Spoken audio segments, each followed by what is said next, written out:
Olá, meus irmãos, como vão? Tudo bem?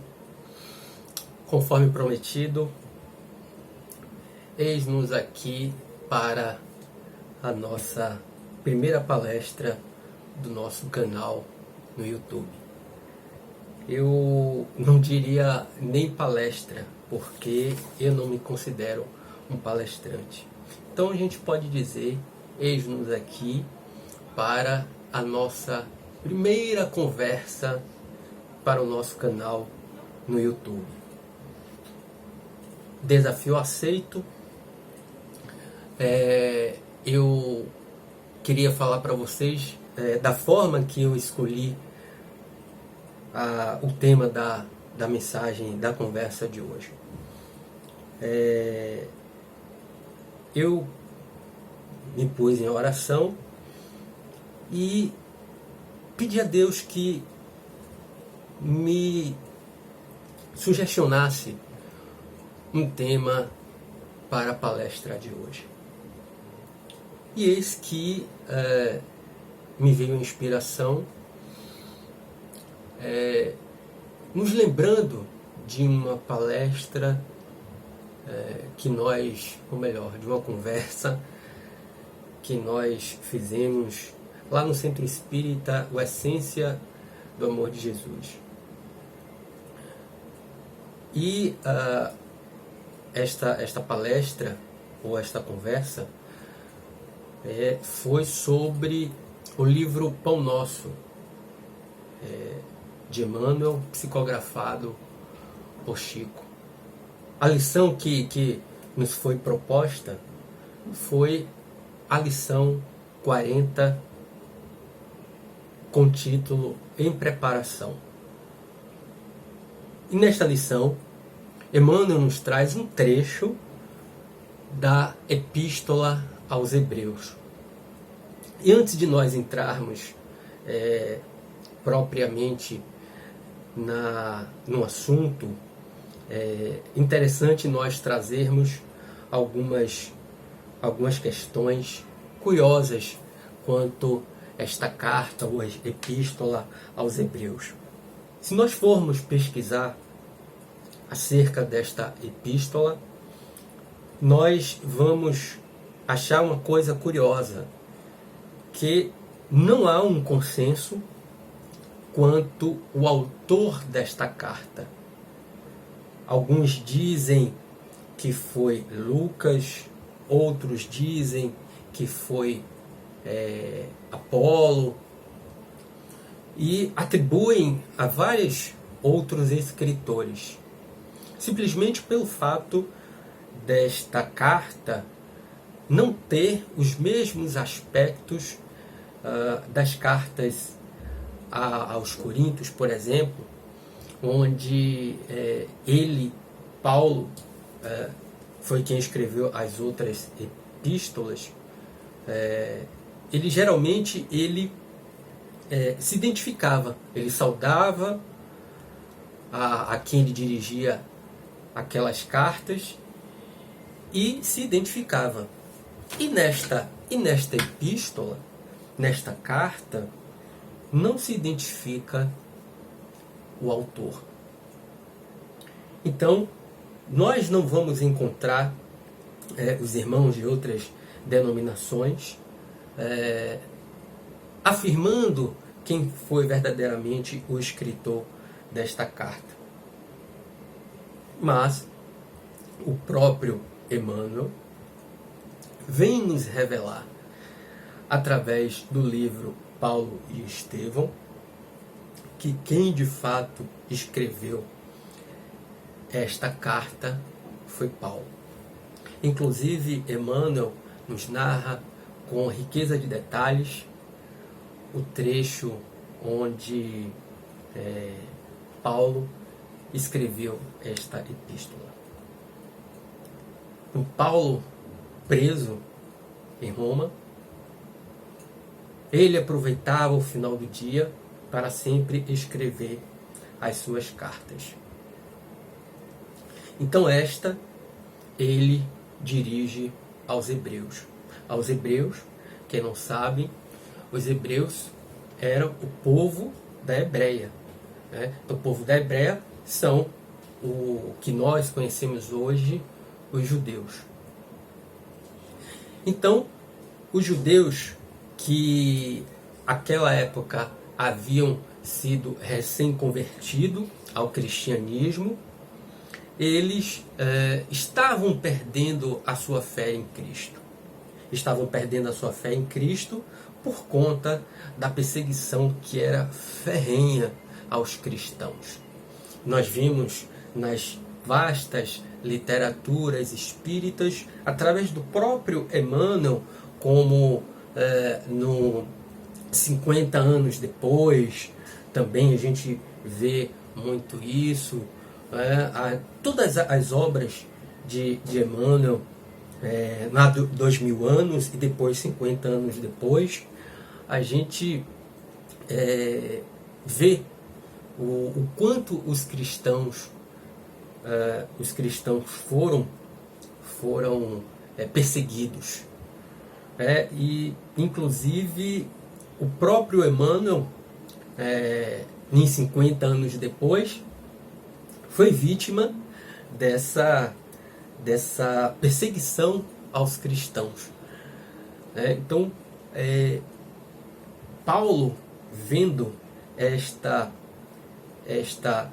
perda de fé por parte dos recém-convertidos, ele resolve escrever esta carta.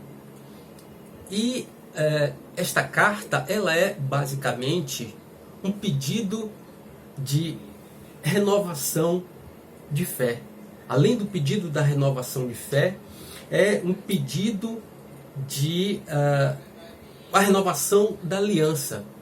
A renovação da aliança, ele se refere também à aliança anterior que o povo hebreu havia feito com Deus, através de Moisés, onde Moisés conduziu o povo hebreu pelo deserto, fazendo com que este povo se livrasse do jugo romano. E então, chegou um momento onde Paulo reacende esse desejo e essa vontade de ver esse povo hebreu refazer essa nova aliança com Deus. E essa nova aliança seria uma renovação da fé. Então, Emmanuel retira este trecho que está em Hebreus capítulo 8, versículo 10.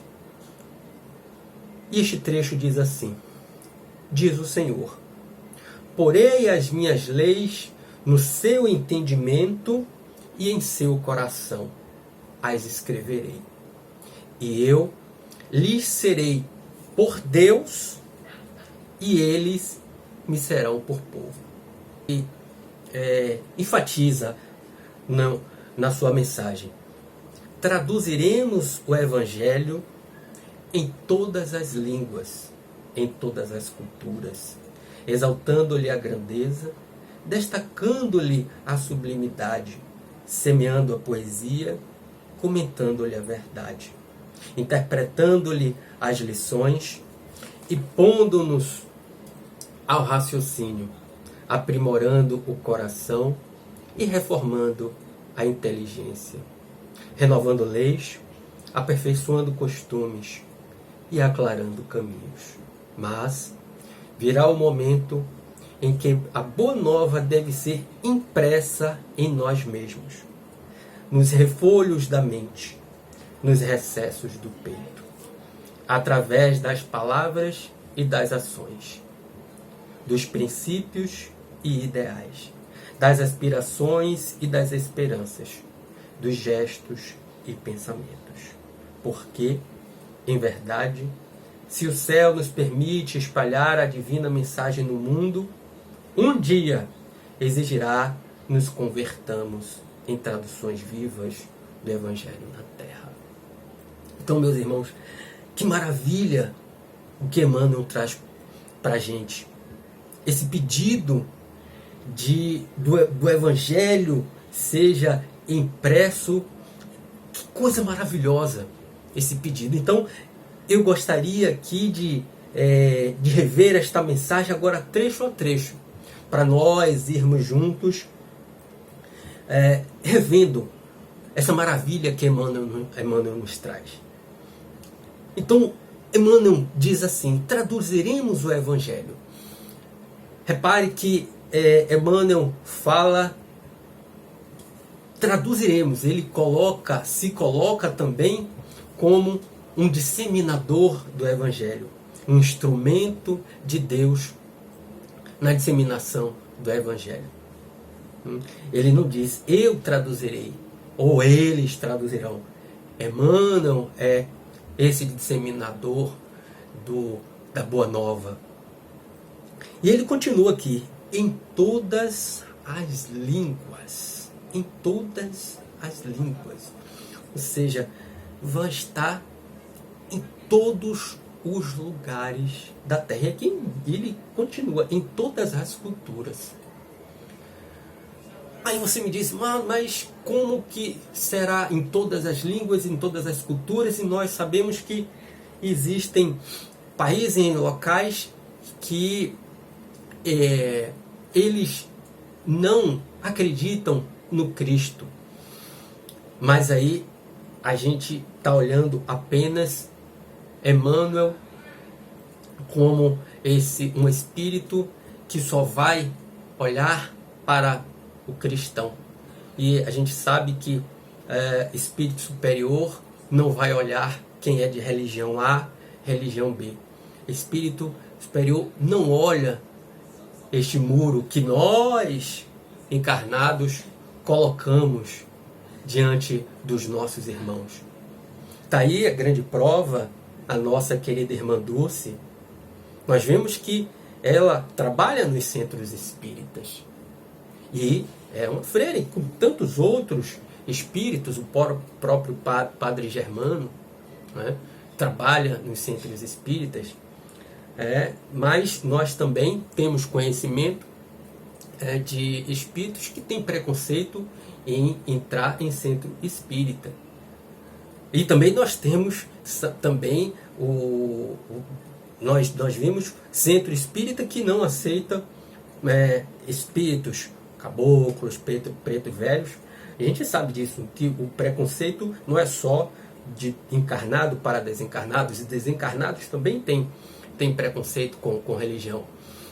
Outro dia eu vi o próprio Medrado falando que ele recebe um espírito, o nome dele é Fragélico, que ele não pinta dentro de centro espírita.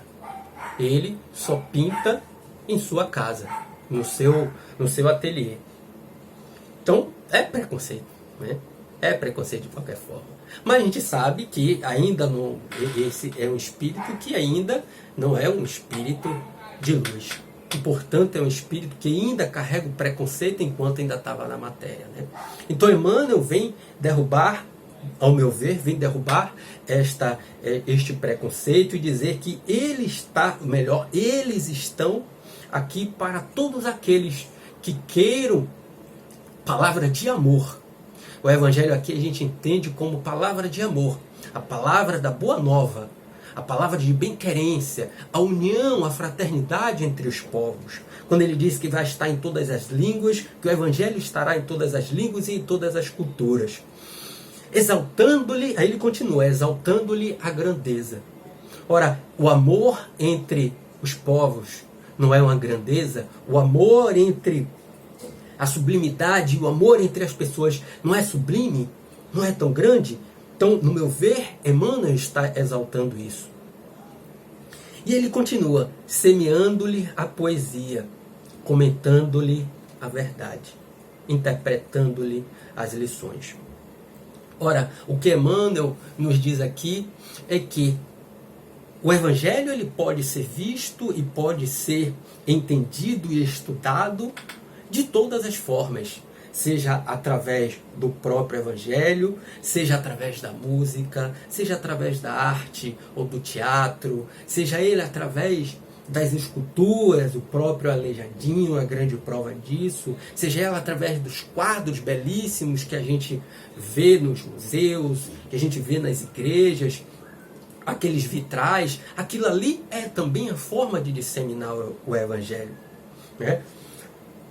Então, o que Emmanuel vem nos dizer é que existem várias e várias formas de você disseminar o Evangelho.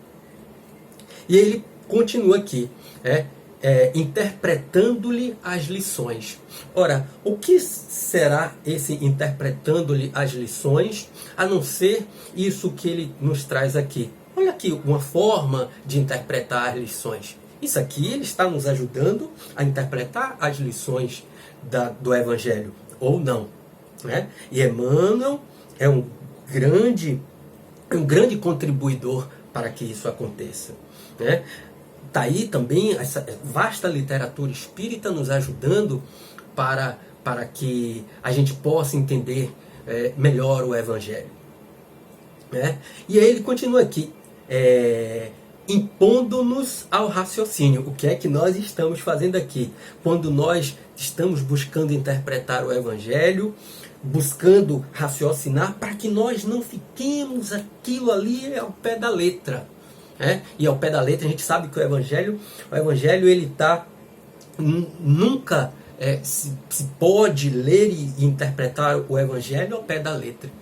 São muitos simbolismos, são muitas formas que existem para nós interpretarmos o Evangelho. E os Espíritos estão nos ajudando a todo instante a buscarmos, interpretarmos o Evangelho. E ele continua aqui, aprimorando o coração. Ora, o Evangelho é esta fonte de aprimorarmos, não só aprimorarmos os nossos corações, mas aprimorarmos a nossa conduta, aprimorarmos a nossa conduta evangélica, aprimorarmos a nossa conduta de vida. O Evangelho é esse arcabouço, é esse código de conduta, onde nós aprimoramos também o coração e reformando a inteligência. Ora, quando nós buscamos estudar, nós vamos deixando aqueles conceitos de outrora para renovar os nossos conceitos. A gente sabe que a cada minuto que a gente abre o Evangelho, seja aquela mesma lição, a gente vai enxergar uma vírgula, um ponto que nós não havíamos enxergado minutos antes ou horas antes que nós havíamos aberto o Evangelho. Então o Evangelho é esta forma de nós buscarmos essas inspirações. E Emmanuel continua aqui, renovando leis. Renovando leis é o que eu acabei de falar, aquilo que a gente tem como definido até então, quando a gente passa o Evangelho em branco, a gente passa o Evangelho em branco, a gente passa a compreender muitas coisas que nós entendíamos de forma equivocada. E Emmanuel continua, aperfeiçoando costumes. Olha aí a grande reforma íntima, Emmanuel tocando também nessa grande reforma íntima. E de que forma é que a gente pode fazer esta reforma? Vale aí a redundância. Como a gente faz esta reforma íntima? O Evangelho. O Evangelho é o nosso código de conduta. Então Emmanuel é muito direto, Emmanuel é muito incisivo nessas pílulas que nós devemos tomar diuturnamente do Evangelho. E Emmanuel continua aqui, e aclarando caminhos. É verdade, né, meus irmãos? O Evangelho é uma forma de nós aclararmos os nossos caminhos. A obscuridade da ignorância recai sobre as palavras do Evangelho, a gente passa a rever conceitos, a gente passa a rever formas e modos como nós vivíamos e, como eu disse, que julgávamos corretas há tempo atrás. Então o Evangelho nos faz essa mudança, nos faz reviver, nos faz, de fato, renovar esta aliança que Paulo nos fala aqui na carta aos Hebreus. Mas continuemos. Mas virá o momento em que a boa nova deve ser impressa em nós mesmos. Aí, meus irmãos, o que Emmanuel faz aqui é simplesmente puxar a nossa orelha. Porque muitas vezes o que eu estou falando aqui, que muito de nós fazemos, é colocar o Evangelho de uma distância tão grande que a gente coloca tanto empecilho, não, o Evangelho é isso, o Evangelho, mas eu não consigo chegar até lá. Como a gente ouve sempre falar, não, Irmã Dulce, não, mas Irmã Dulce era Irmã Dulce. Olha aí o próprio Cristo, né? O próprio Cristo já disse, vós sois deuses, podereis fazer o que eu faço e muito mais. E de que forma que a gente consegue fazer isso?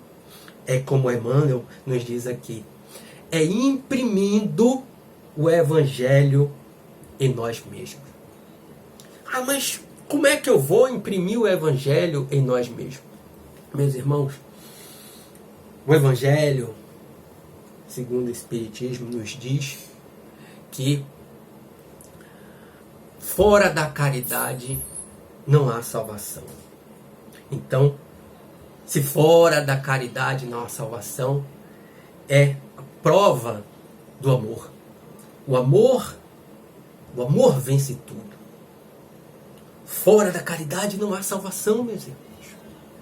Então, se nós buscarmos imprimir o Evangelho de forma incisiva dentro da gente, se nós buscarmos vivenciar a caridade da forma pura e simples, nós aprenderemos a vivenciar o Evangelho.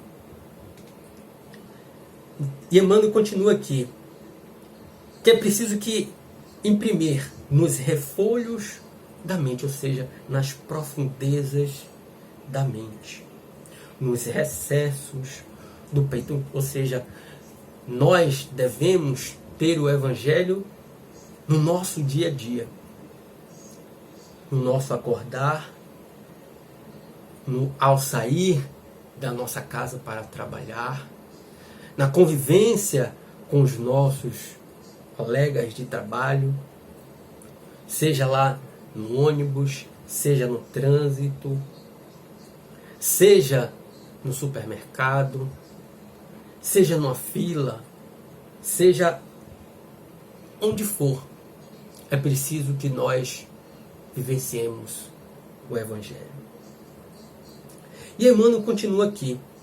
De que forma que a gente deve vivenciar esse Evangelho? Ele diz, através das palavras e das ações.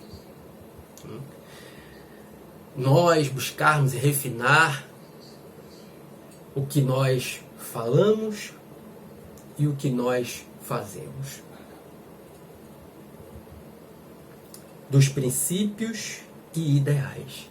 Ora, se nós nos policiamos, se nós vivemos observando o que nós pensamos e o que nós falamos, isso vai se refletir nos nossos princípios, nos nossos ideais.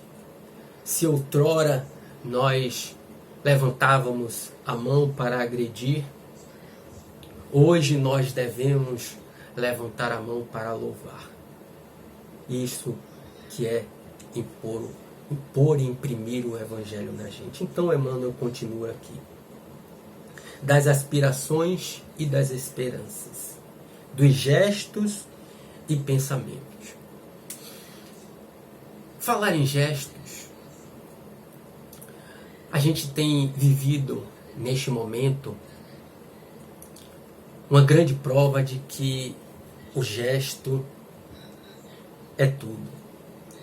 Uma grande forma de nós vivenciarmos o Evangelho através dos gestos é a caridade que nós temos visto muita gente disseminar aí.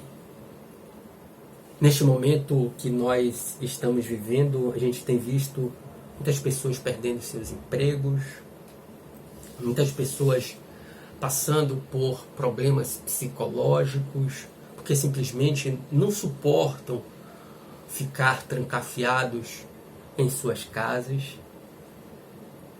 E nós temos visto as pessoas se pondo à disposição, seja lá para ajudar,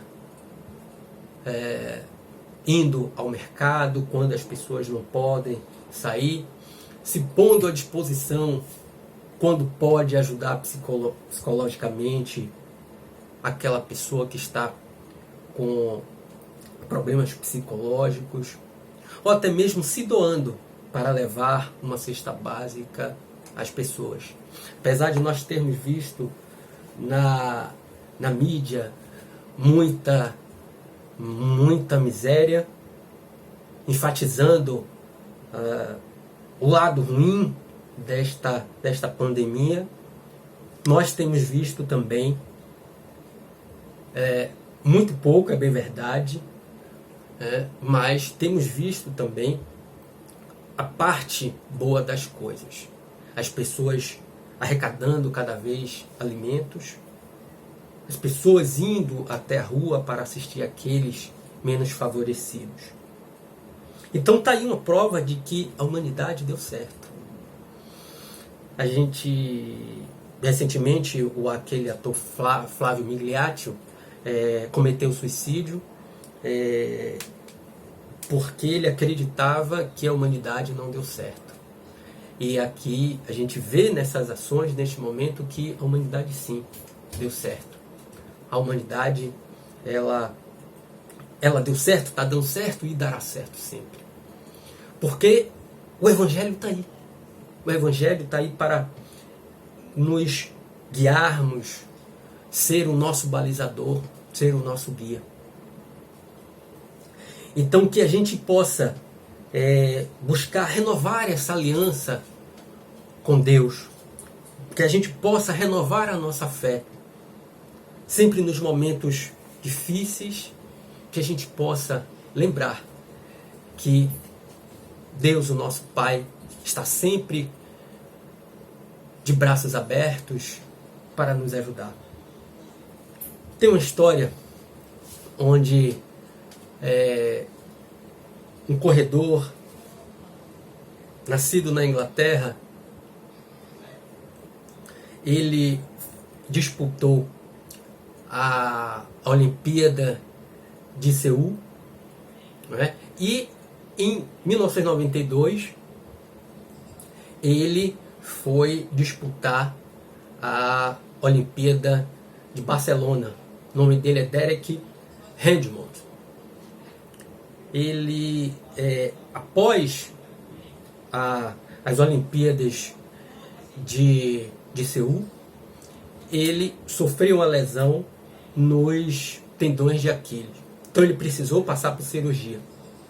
Ele se recuperou a tempo para competir nas Olimpíadas de Barcelona, treinou bastante e conseguiu chegar às Olimpíadas. Ele correu normalmente as eliminatórias e chegou à semifinal. Então, ele foi competir e foi dada a largada. Então, quando faltava 100 metros dos 400